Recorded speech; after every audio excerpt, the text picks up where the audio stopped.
Don't be afraid to go in the washing machine, will you? Washing machine? Oh, I can't go until now. Days like that are obviously very important to young ladies, and I sort of forgotten. So I had a little bit of schooling. Cost a fortune to run any of them two welders. What, on the electric? On electric, yeah. Oh, we get free electric. Do you? No. Okay. It's the 15th. I remember this date because it turned out that yesterday was Valentine's Day, and days like that are obviously very important to young ladies, and I sort of forgotten. So I had a little bit of schooling. So I had to rush and get, well, I didn't. I had to rush and find somebody who could get the flowers. And yeah, so now we're going out for lunch today, asking forgiveness. But so this is looking good. This is starting to take shape now. Once the concrete goes down, it's amazing how the perception of a shed changes from a hardcore base to suddenly seeing a proper finish on it. And this is nice. It's easy sweeping. They've cut the expansion joints in as well. So yeah, come Monday night, this will look a bit different. By Tuesday, they will have finished it, hopefully smoothed it off. And then the shed is principally at that point ready to start just finishing off a bit of siliconing, and we'll be able to concentrate on the outsides. Dave's actually here today.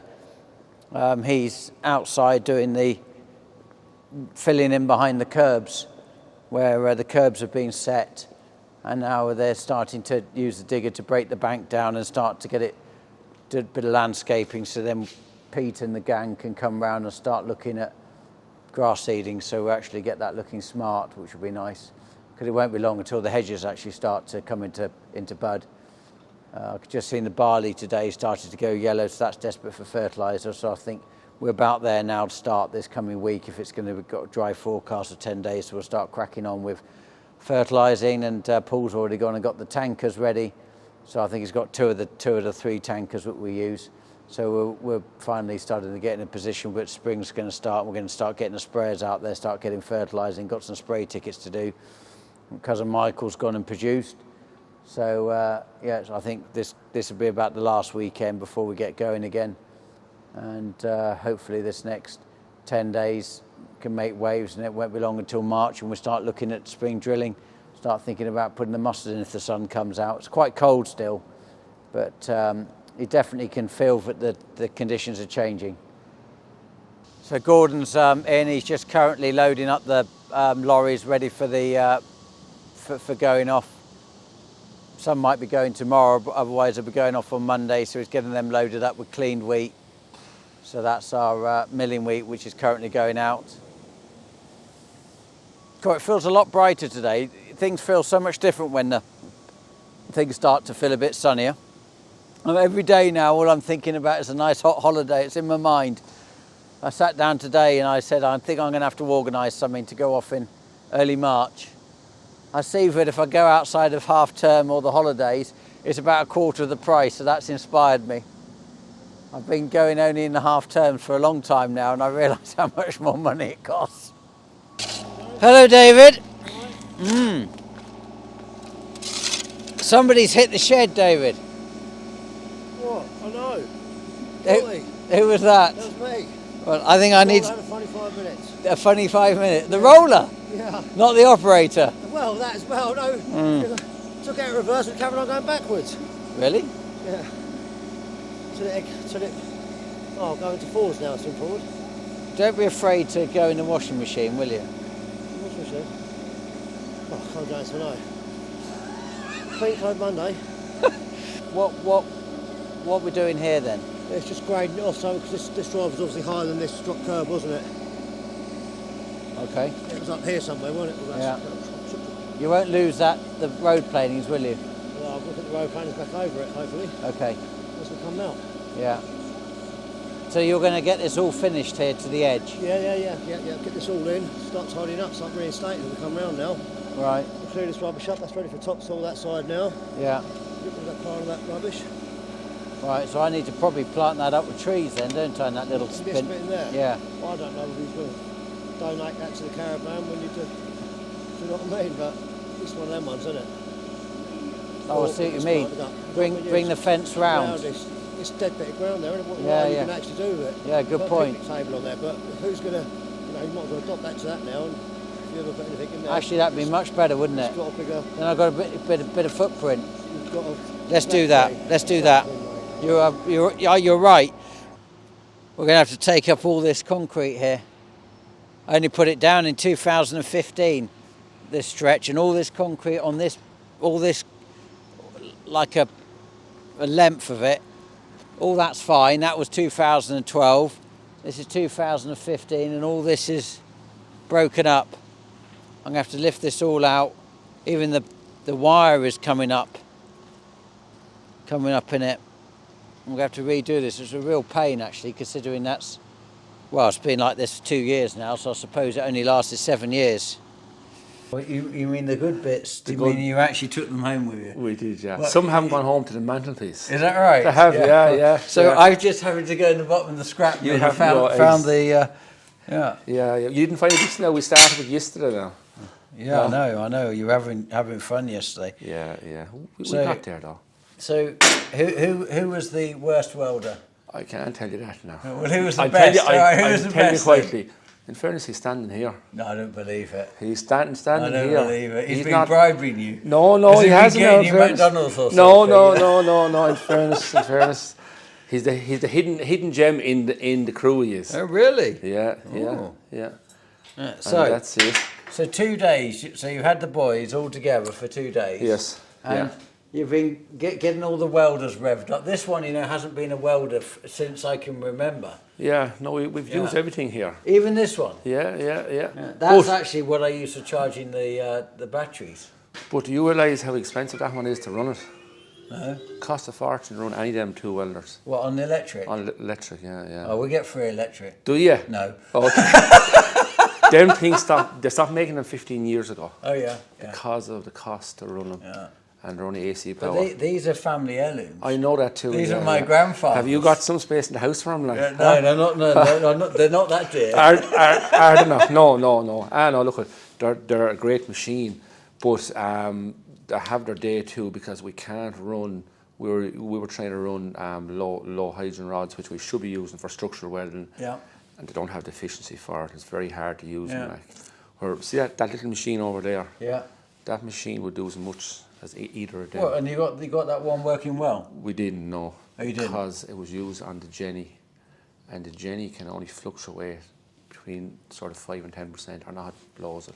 It's blown it up. Yeah. So it No, doesn't we work? didn't blow it now yesterday. It was blown some other day, like. Oh yeah. Yeah. So you couldn't, if you invest in a Jenny that can run a little inverter, it will do the same as them. Easy. How did the Jenny welder go? The lads went okay, which you were using it there, and they gone. You got okay. So this one's finished. It's finished. Yeah. So this is a it kept casualty. blowing fuses. Okay. So we presume it was the Jenny that blew originally, Okay. and that's So it.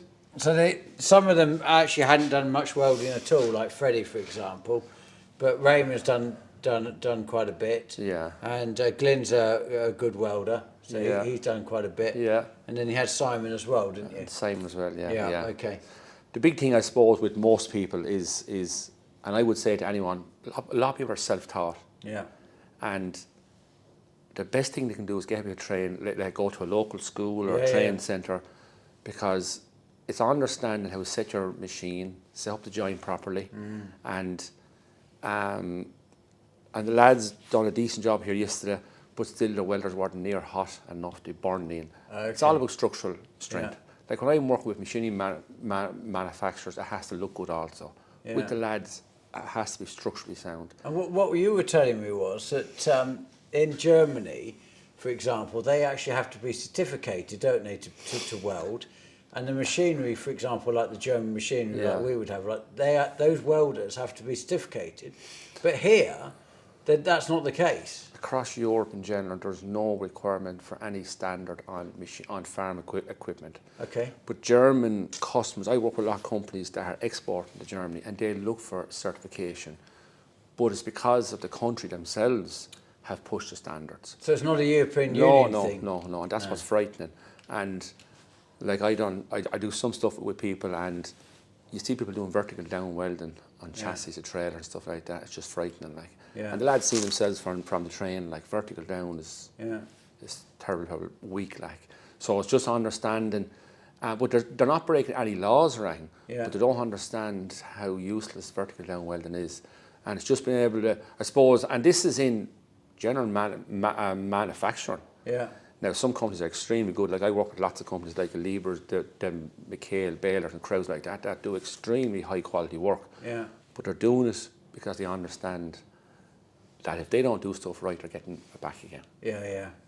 I'm at 35 years. I've been trained. I started training back in 1998, and I started out in the industry. I was trained originally out in the national training schools. Then I started out in the industry in 2006. It would frighten you, some stuff that you would see from MIG welding. See, arc welding, it's either slag or it's there. Yeah. But MIG welding is like tube mastic, it can be.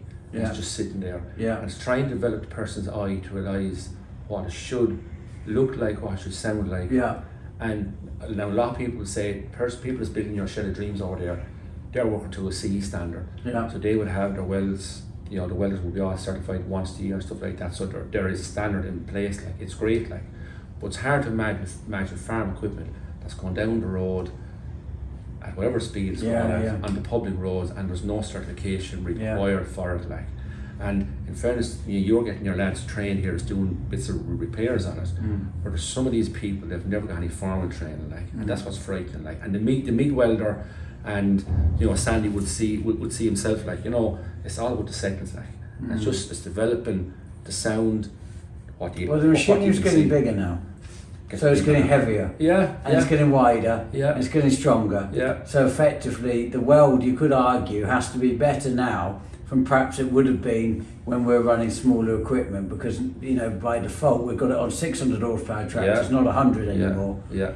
And you take it, some of the manufacturers you're dealing with, they're well used to building equipment to a very large size. Yeah. Where if you were to put some of the companies that are making smaller equipment, the stuff just wouldn't be able for it, like.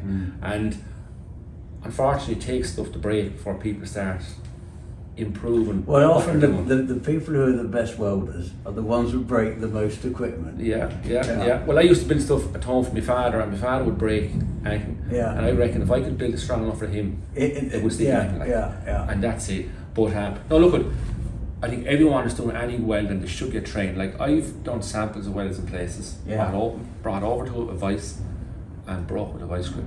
Yeah. One company I worked with were building balconies, and the minute I walked in, I knew the welder was too small. I let him do the theory. We done the samples, brought the samples over to the lads, and we broke them open. The lads got some fright. They were doing the best job that they thought was right. It's until you do, like I do testing once a week with companies, like that I know will say impact on what results are. It's up to me to help them to get the results right. They're sent off for testing to labs and all like that, and so I'm saying is they have to have their stuff right. So like I can tell you what settings you should be on for welding on different thickness and stuff like that, but I have to make sure the operator is able to do that. So when I'm training the lads the last couple of days, we're showing them how to weld all the different joints in different positions, and even though it mightn't look perfect, a grinder will sort it out, but I want to make sure what they're doing is structurally sound. And when you let a person out on the road with a machine going, that you can be confident that they're done training in what they're doing, and structurally they know what they're doing. Like. Now I give you a list of the lads that have done better and worse than the others. Like, but look, we'll see anyway. Like, but it's all about training. It's all about training. So to recap, so effectively you started watching the YouTube channel, and you made contact with me and says, I do welding training. Do you want me to train some of your boys? And you come over and you'll basically go throughout England and Ireland, and you will train anyone. So if they get hold of you, they can invite you to the farm, you'll train them, etc. And I think, Sandy, when I asked him before we walked in, I said, how have you got on? Because I've kept away. I was in Scotland yesterday, and then I've come back today, and I've had nothing but management meetings. But he said it's been a fantastic 2 days. And you wouldn't have been a welder, Sandy, would you? No, not normally, no. So you hadn't welded before? Occasionally. But so it was pretty limited. So now you're feeling a lot more confident in doing it? So people could reach out to you, can they not? Through Welding Academy, online. Like, I suppose my mission is to make sure that anyone that I come in contact with, that I know they're doing stuff they're confident with, is structurally sound. And like I do a lot of visual training with people. So with lots of companies, we visually train to inspect welds. So we'll say, I could inspect any of your equipment out there and pick out if there's any issues with and stuff like that. I do that with a lot of companies to improve the quality team, to improve the supervisors that are actually inspecting the welds, like. And but yes, anyone can contact me, and I'm saying this, if they have a number of people to train, obviously the more. What's an ideal number? 6? I go from 6 to 10 people. Oh, is it a lot to do with the welders, isn't it? Of course. have to have How many capacity. welders you've got? Yes. So if I have 5 people, you want 3 machines. Okay, yeah. At minimum, really. What, so some of the other guys are preparing metal while they're welding? Yes, or when they're actually learning also, because you see, if that person's making a mistake, 2 people are learning from it. Rather than them off there, Yeah. in fairness to the lads that were here all day, so when one person was making mistakes, I'm not repeating the same problem to the next person. Yeah. They're actually learning from them. Like, I suppose coming from a training centre myself, I don't want to develop a habit with someone that's a bad habit. So when you have big numbers, say 15 people, which I would have been trained originally in different training centres, someone could be on their own for 2 or 3 hours developing a bad habit. Yeah. It's hard to kick that. Yeah. When I go work with mass production companies, I want welders that have never welded before in their lives, and I can mould them exactly. Yeah. They've no bad habits. Yeah. If someone has 20 years experience, it's harder for them To change their style. to change their style. Yeah. And they're doing the best job that Yeah. they can. Understood. But like, you know, we have to have weld sizes right, the undercut, no rolling effect. Yeah. Do you know what I mean? There's a lot to it, and you know, I'm telling the lads here, when they're repairing equipment, they're putting it back as the found. They're not making changes to it. No. Okay, but they're putting it back as the founders. When you're in manufacture, I mean, there's certain criteria. It has to be certain weld sizes and all this sort of stuff. There's a lot to it. And even if the finish of weld is slightly short, it's only 1 or 2 mil short. When you're out in the field, there's a lot of pressure, and that's when you start cracking. Interesting. And any faults that we would see over the years, they're always where welds are. And it's probably something that's been happening in the factory. Now, sometimes yes, a big machine, when a machine is not able for it, fair enough. But a lot of machines you're using now, they're built for what you're pulling with. But if there's someone doesn't finish it well properly, it could be only a couple of mil short, or there's a pinhole left, that's what's going to cause the problem. You got your certificate there, Sandy? Because we've done some certificates, haven't we? So all the guys I have have to do got them. another few and send them over to. Okay, yeah. We were a few Oh, there. well, I think it's been a success anyway, because The they all feedback, seem, their feedback is good, and they're happy and they've really enjoyed it. Yeah, good. And considering that some of these guys were non-welders, Yeah. and they've got a lot out of it and they've enjoyed doing it, that says a lot, doesn't it? Constantly. He's actually only Sandy by his own design, but that's not actually That's not his his... full name. That's not his full name. No, What's it's the full not name? his driving name. What's the full name? What's your full name? Alexander. Yeah, Alexander. He doesn't like that. Mine is Bartholomew. Is what? Mine is Bartholomew. Bartholomew. Yeah. That's your full name. That's my full name, my Okay. Christian name. Yeah. But called Barty for short. Yeah. Bart. yeah.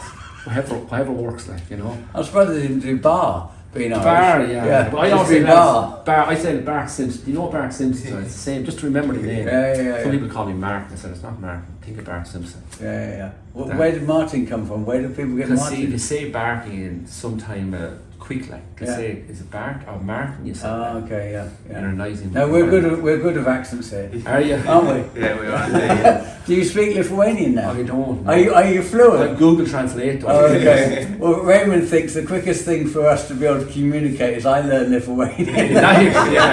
Yeah. Look, in fairness, the boys go on fairly okay. Now, the language is a little bit. Yeah. Because I'm from South Ireland, but I live in Mid Ireland. Yeah. So my accent's a little bit mixed. I'm all Okay. over the place. Like, Yeah. so. You know, from our point of view, it's just Irish. Just Irish. You realise that? Just English, like. Yeah. We're just English. Exactly, Yeah. Especially down here at Cambridge. Irish, Yeah. I know, I'm enjoying the videos. I think it's great what you're doing, like, and Thank you. obviously I'm from this background, like, and I understand the whole. Yeah. That man I was talking about, Larry O'Reilly, so he brought horses into Ireland. Now his son lives about 15 minutes away from me, and I give him a hand. During the pandemic, he came to me and said, are you busy? I said, not that busy. He said, give me a hand during the harvest. So since 2020, I spent 3 or 4 months just shut away from training. Yeah. Drive combines, chases, Brilliant. Must have loved it. So look, I'm back at this game again. Yeah, It's great. yeah. It's a disease, like it is. Like, Yeah, you know what I farming? mean? Farming, like it's farming. Yeah, You know what I mean? Now I enjoy the train, helping people. So when you see someone starting off at a level, and tomorrow then you have them, do you know what I mean? And they feel confident themselves, like to go do a job, might be the prettiest job, like, but it's structured sound, like. So that's what gives me the buzz, like. And the accommodation was okay? Oh, brilliant!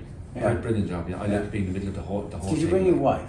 Yeah. Did Now she she's gone out now. You gone into Cambridge? Yeah. Hopefully she won't spend too much in. Really? Yeah. Well, What's the bet?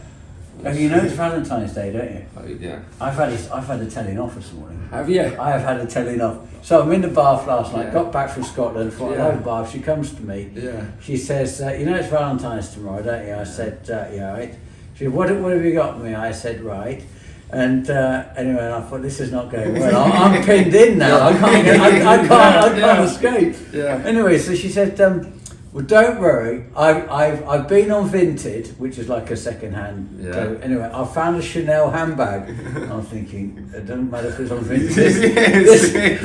This doesn't sound cheap. I said, all right, okay. Yeah. She showed me a picture, and anyway, I said, all right, yeah. Anyway, today I went in the house and to quickly grab something, and she said, where are the flowers? She said, she showed me a picture. She said, I've been to Cambridge and there's flowers, so why didn't you get them for me then to give to you? Oh, yeah. Anyway, so well, I weren't off site, so I couldn't get flowers. I gave her a card last night. When I go home, I'll. Okay, well, I had to then send a message to somebody while I was in my meetings, and so they're there, they're waiting for So me. you have an easy house when you go back. Yeah. Tonight might be quiet. Picture no sound. Yes. I know, good. Right. Well, look, thanks very much for sharing. Oh, bloody brilliant. Yeah. I want to look at. I hope the job is a success. I'm very happy with the lads here. Yeah. But he is the Are you the golden boy? No. He came up here. I didn't know what he was capable of doing. In fairness to him, now he was flying it. Yeah. Well, don't say that to Big G. He won't like that. Yeah. Big G is. Glenn. Yeah, he was okay now. In fairness, you put the pressure on. Did you? Were you chasing him? Glenn's a lot better well than me. Yeah. Probably Simon probably could have gone to vertical. His vertical was fine on the vertical. Yeah. Oh, good. I'm pleased. There was a bit of competition for them. Well, there was a few initials in places here, like, and yes, we get mixed up in the pieces. Like, Is that right? Yeah. Well, whoever did this one decided not to initial it. Yeah. 15th February, Saturday, it's starting to rain now, so I thought it was drying up earlier, but now it's just starting to rain, which is a blow, but we'll see what next week brings. So the boys have had a busy week. They did a 2-day welding course. Thank you to Barty for coming over and helping do that. We're going to put a link at the end, so if anyone else wants to get a welding course booked on the farm, get a bit of training either for beginners or for experienced. So there should be a link at the end for that. Chris Behag, great farmer in the area, he asked me if I could make sure we were on podcast so that he could listen to the channel while he was operating machinery or driving somewhere. So Tom's managed to work out how to do that. So he's got one on. He's going to start uploading them all. And then all the ones from now on will go on podcast as well. So the under Spotify, which is the one I use, you should be able to find them under Spotify. So hopefully that's well received. It works as a video as well, which I was surprised at. Some questions. One regarding the flail. I suppose that the picture you saw was a pre-picture. As he goes over 2 or 3 times, it gets better. But Spaldings are bringing out a flail to go on the digger, which is more of a mulcher rather than a flail. So we'll get to see that this week. Hopefully they're coming on Monday to fit that. So we'll see what difference that makes in getting these ditches cleared. And Graham's still battling on and moving water.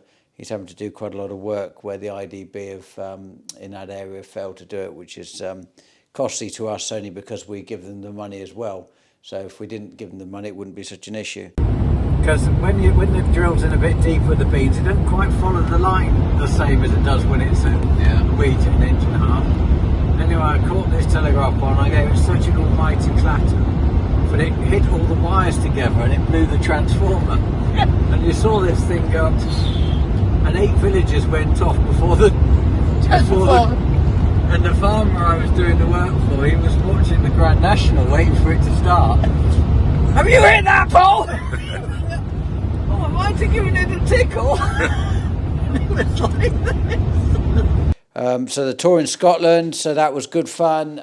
Willie and Anthony came here Monday night. We had dinner, and then we shot off Cracker Sparrows just before 5 a.m. to try and get up to Mount Fair to see the Grimsdale boys. We got there for 10:30, and we had a tour around their farm and had a look at the crops. Actually, it seems as a lot of crops got a lot better as we got further north. Certainly that area on the borders and going up into Scotland, we noticed that a lot of land's ploughed ready for spring crops, but a lot of the crops which are autumn drilled look really well. They've obviously had a really good autumn up there. And then we went for Glen Kenshie. Apologies, I'm not very Scottish, so I've probably got all the names wrong. But went for a distillery tour, which was interesting. Had a good tour there, and there was only our group and one other, so we got to ask quite a lot of questions and get a lot of detail. And the next day we went to Strathmore Farming Company, to Glamis Castle, and Glams. No, they say Glams. Sorry, got to get this right. They say Glams. I read it as Glamis, but it's Glams. I got told off. And so we had a good tour around there. Then we went to the Blair Athol Distillery, had a look at that. On to Dalwhinnie in the afternoon. Now, the whole purpose of the trip was we wanted to go around the Dalwhinnie because it's pretty much my favourite whiskey. And as you know, I don't drink, but if I have a glass of whiskey, I'll have a Dalwhinnie, and Anthony's favourite as well. So that's why we went there. That was the sort of main purpose. And then we got back. It was 7.5 hour drive back, but you see a lot of country driving up and down. So yeah, it was good. So concreting's done well. So come next week, hopefully that shed is done, and it's just purely concentrating on the outside. And thank you everybody as always who subscribes, and anybody that hasn't pressed the button yet, please do so. Clothing wise, the hoodies are done well. I know Tom's been selling hoodies and been getting new ones printed up. So 1st of March they'll be dispatched, and anyone who wants them, get ordering them now so that he can do a big post out on the 1st of March. So yeah, they're really nice quality. I know people have said about the drawstrings, don't have drawstrings on them for safety reasons, but it depends of course where you're wearing the top. But just a good point people put on, if you're going to use it around agricultural machinery, take the strings out so they can't get caught around a PTO shaft or something dreadful. But all the best. Hope for better weather next week. Fingers crossed the open day momentum is really building out this end. There's a lot happen.